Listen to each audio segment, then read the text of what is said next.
So my language needs to be in an influence position. In other words, I'm never gonna say what I don't want as though it is. And in other words, I'm never gonna say I'm tired. You know I'm never gonna say that? Because I don't wanna be tired. It doesn't serve me to be tired. If I admit I'm tired, I'm more tired. But if I am tired and I say I'm fired up, I'm energized, I'm ready to go, then guess what? It's less likely that I'll feel tired. The power of the spoken word is real. The power of confession is real.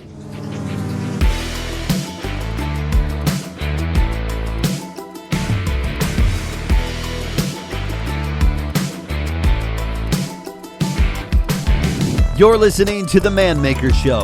Welcome to Season 1 with your host, Brad Walgamot. This podcast is all about becoming a better man for ourselves and the people around us. So if you enjoy this episode, whether you're on your way to work or mowing the lawn, make sure to share this with somebody, like, and subscribe. Well, I hope you're ready, because here we go.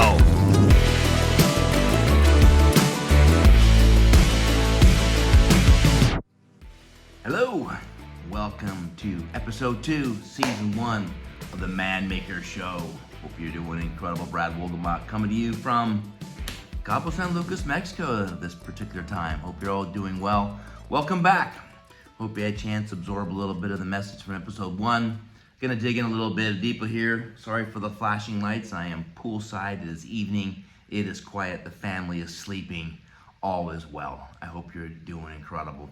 I'm going to cover 5 key points tonight. Hopefully I'll be pretty quick. I'd like to keep these short. Sometimes they're going to get a little windy. I just apologize in advance for that, but really don't apologize for the importance of the content. We're talking about man making. We're talking about becoming great. We're talking about becoming significant. We're talking about this massive need for father power. We're talking about this massive need for men. And I think it's fairly self-evident that there's just not a lot of leadership training on how to be a man. You've got the super bravado, super macho, Jocko, style, which is incredible. You've got the toughest men in the world. You got a lot of great messages, but I want to just be a little more practical with you as we go through things here tonight. And I'm not trying to compete with anybody. I'm really just trying to be another message, maybe a different message, maybe a different kind, maybe coming from a place where I haven't been in the military and I haven't been Mr. Macho. But what I have learned to do in my life is the most important thing about being a man, and I think that's about taking responsibility. And I've made great mistakes in this area. Please don't ever take any of my messages like I have just lived this perfect life. I'm sure as people get to know me, you'll take the time to look at my background, and I'm just full of failure. Maybe that's relief to some of you. I don't know. Maybe you want to hear a message from someone that's never made a mistake, never had a financial challenge, never had a divorce, never had an addiction, never had a problem. Or maybe you want to hear a message from someone just like you that's struggled and been up and down and all around and has failed, but yet gotten back up. And I would say, all in all, my life, I'm quite proud of the success of my life. I'm not quite proud of the failures, but I'm quite proud that I didn't let the failures keep me down. And so, hello to you and welcome. And, if you doubt yourself a little bit, that's normal. If you're wondering if you have what it takes, that's normal. I think the fact that you wonder if you have what it takes tells me that you want to have what it takes. And I think that's crucial. So I'm talking about responsibility in 5 particular areas tonight. Hopefully you'll stay with me and write these down and go to work in your own life. The first area that I believe that you need to take responsibility, and that is for the vision of yourself or the vision of your family.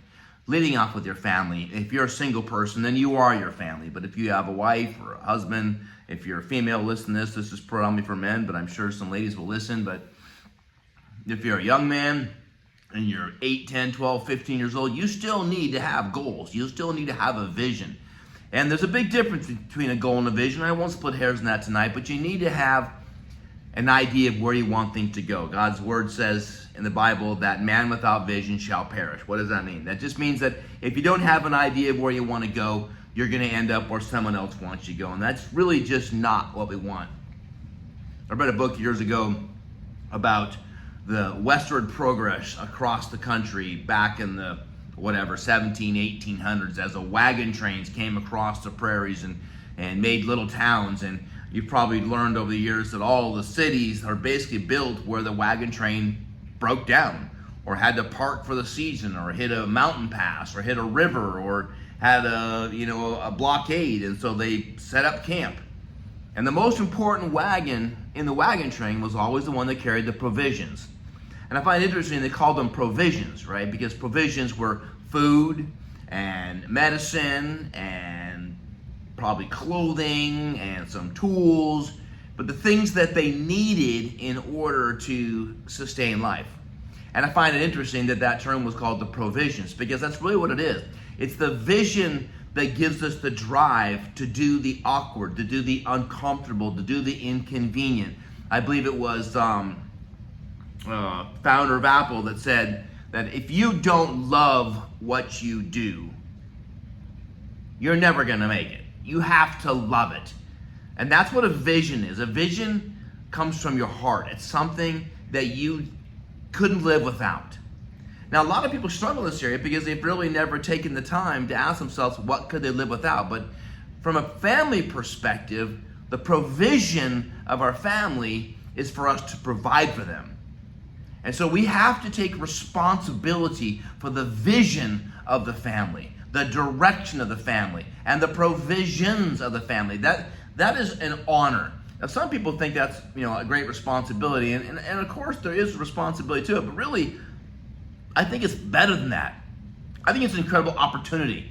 I think it's such a glorious thing to be the one that the family's counting on. I can remember years ago in business hoping that some of the people that I was serving, some of the people that was really impacting, people that were really leading my life, I would dream of the day that they would call me and say, Brad, I need your help. I need you to take this mission, and I need you to do this. I need you to, whatever it would be. It didn't even matter to me. Fly across the country and deliver a message. If it was, I need you to build something. I need you to do something. It would be such an honor to be called upon for that. And that's really what it boils down to is being willing and being aware of the opportunity, being willing to take the opportunity, the responsibility to have the vision for the family.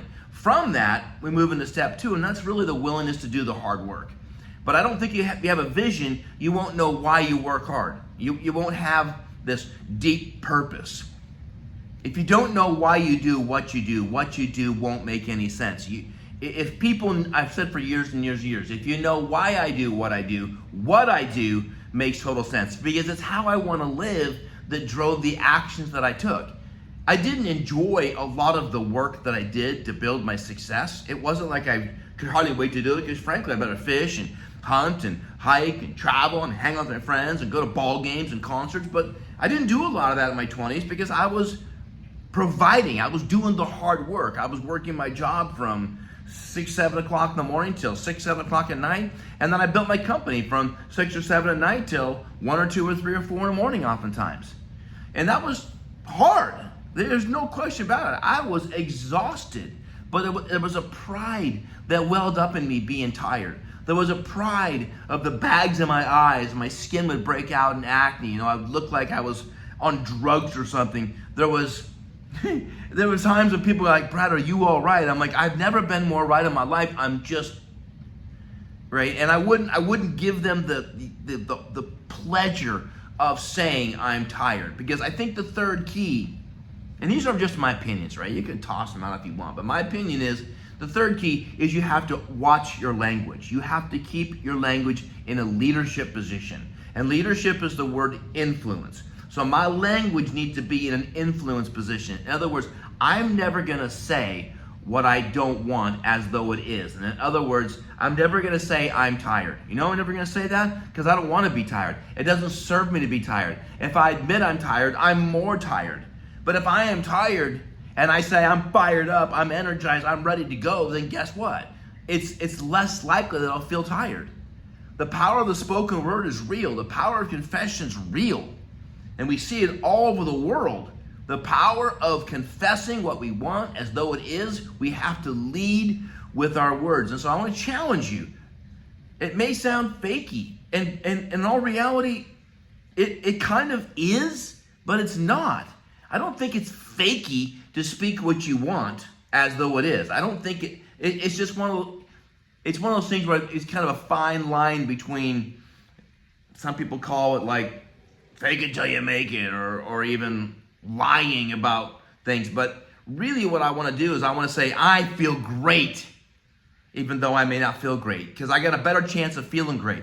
If I admit I'm tired, then I'm going to feel more tired. The only time I ever admit that I was tired, when I was falling into my pillow and I could do something about it. It didn't serve me to say I'm tired until I was prepared to do something about it. What I needed to be was energized. What I needed to be was on fire. What I needed to be was strong enough to do the hard work. So if you can maintain the mindset of I'm not going to let anything out of my mouth that doesn't serve me. And I think I'll take each of these 5 topics and make 15, 20-minute trainings on each of them a little bit later. But just for the sake of staying on point, we got to make sure that we have a strong vision for our family, the provision. We got to be willing to do the hard work. We've got to manage our language. And then fourthly, we have to stay in a humble place, right? I like the definition I heard of the word humility a little while back. There were 2 definitions that mean something to me. One of them I heard it was like a bit in the mouth of a stallion. I don't know if that inspires you or bothers you, but it was like this stallion could do anything. But the stallion submitted itself to the driver, the rider, the owner that could take the stallion to do amazing things. Now, the stallion could go off and do anything it wanted to, but it chose to humble itself, to put itself into a servant position so that it could be harnessed to do something significant. And that is what humility oftentimes is defined by, is being willing to be submissive. Now, submissive again means to completely trust. And it's hard for us to trust in today's world, but we'll talk more about that later as well, is how do we get there. But the second definition I've heard of humility that I really have enjoyed is it comes from the word humulus. And humulus, back in the, I don't know if that's Greek or whatever, but it really came from the word humus. And humus really coming back from the concept of soil. So humility really came from the concept of fertile soil. And I love this concept that humility basically means that I am fertile soil that an idea could be planted in, and I can grow and nurture that idea in a way that becomes something productive, perhaps a fruit tree, perhaps a shade tree, perhaps a tree that grows into timber. But I place myself in a position to learn something, to be transformed, to be fertile soil for that idea that can therefore go out and make an impact in people's lives, right? I want to be a tree that one day is planted, but one day provides shade. Really, we all want the oak tree, but reality, what we get is the acorn, and we have to be willing to nourish it for it to flourish. We have to water it and fertilize and be patient. Humility basically means that I am going to be teachable, moldable, coachable. I enjoy being in this role. I have a man in my life that I've chosen to trust and submit to. He's far younger than me. He hasn't done nearly as much in life as I have. However, I trust him. He walks with God. He has a great strength about him. He has a transparency about him. He has a humility about him. And I've searched the world for a man like this. And as odd as it is, I found him. Now, you're not perfect. No one's perfect. I'm not trying to cast on anybody. All I know is that I'm a good wingman. I like being in that role. So can you be humble? Can you be that teachable spirit? Can you be that fertile soil? Because if you can, then you can move in this 5th position. The 5th position, or the 5th component, is that your family is here for you to serve. They're not here to serve you.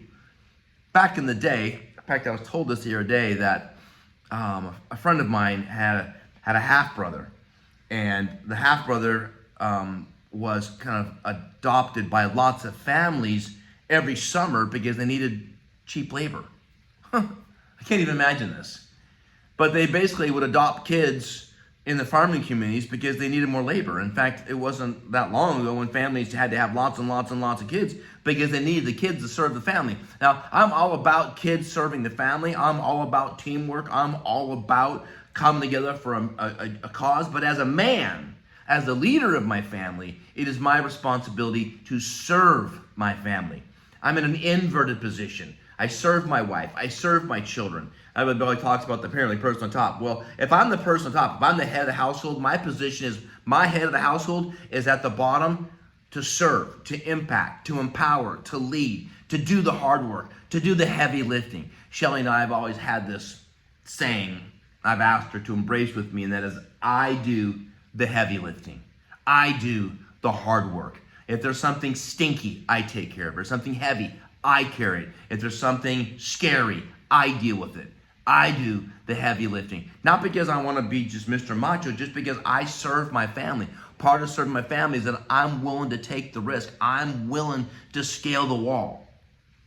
I don't know how many of you guys remember that story. It went viral a while back, and it was a video of a guy that looked up, and there were all kinds of people on the street. And there was a child that had somehow gotten out of their apartment and was on the rail, like hanging from like the third floor, and it was going to fall to its tragedy. And so one man decides to do what? Like Spider-Man starts climbing. You've probably seen it. It just looked like superhuman strength, where he just jumped and grabbed something and went up and pulled himself up and jumped up and grabbed something and pulled himself up and jumped up. And it would just seem like superhuman. While there's hundreds of people watching, there was one man decided to take action. And he got up there and he saved that child's life. Because he took action.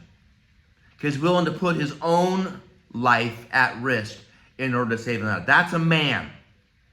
That's the men that have gone off to the war to provide freedom for people around them that they may never even know. I don't know if it's true, but I read a while back that, where was the father? And the rumor was that the father was playing Pokemon. And I don't know how they know that and how they confirm that, and maybe that's nonsense, but that's what I heard. And I will tell you, there's a lot of men that are busy missing life because they're living in virtual reality.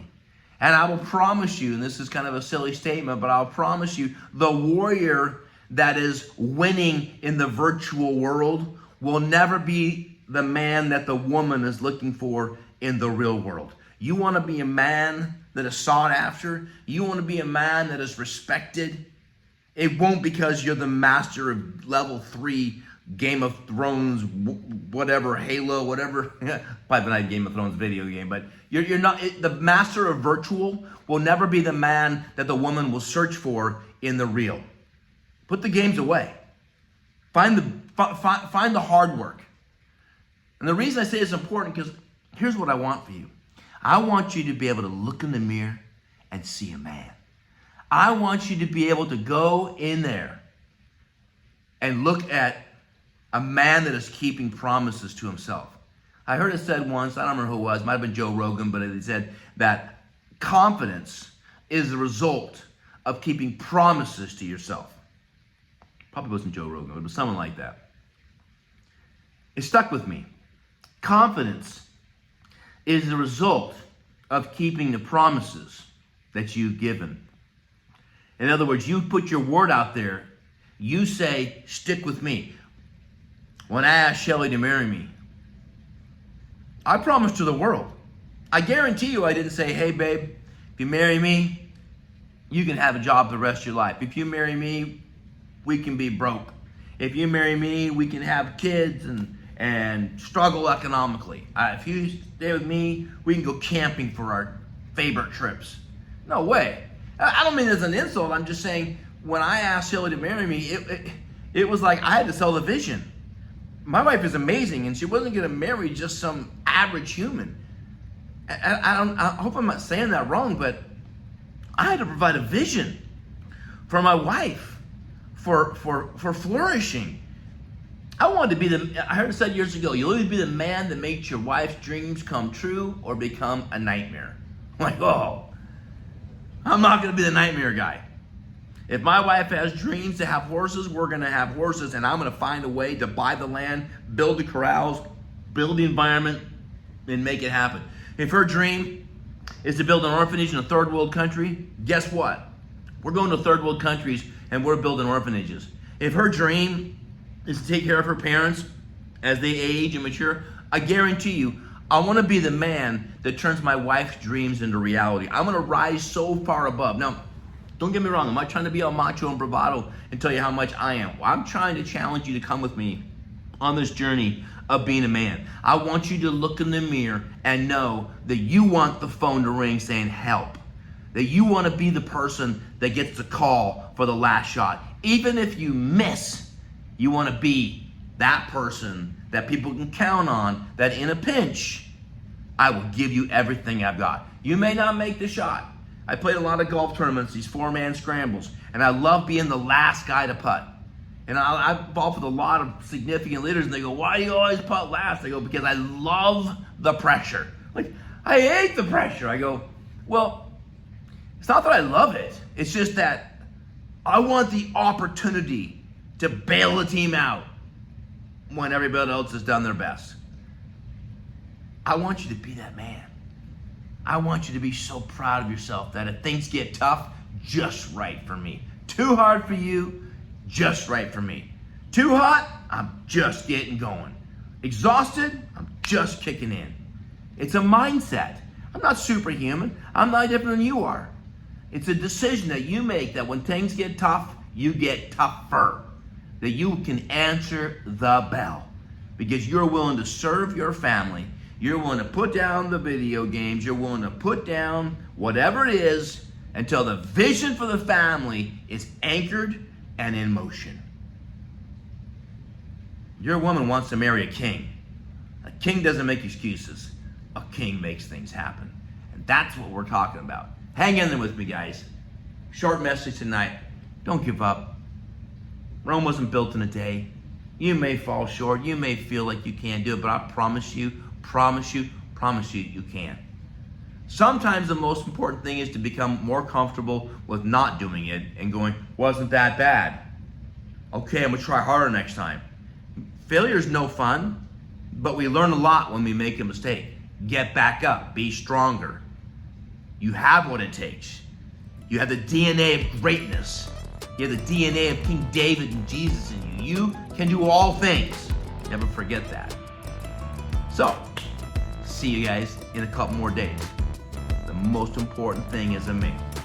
Take responsibility.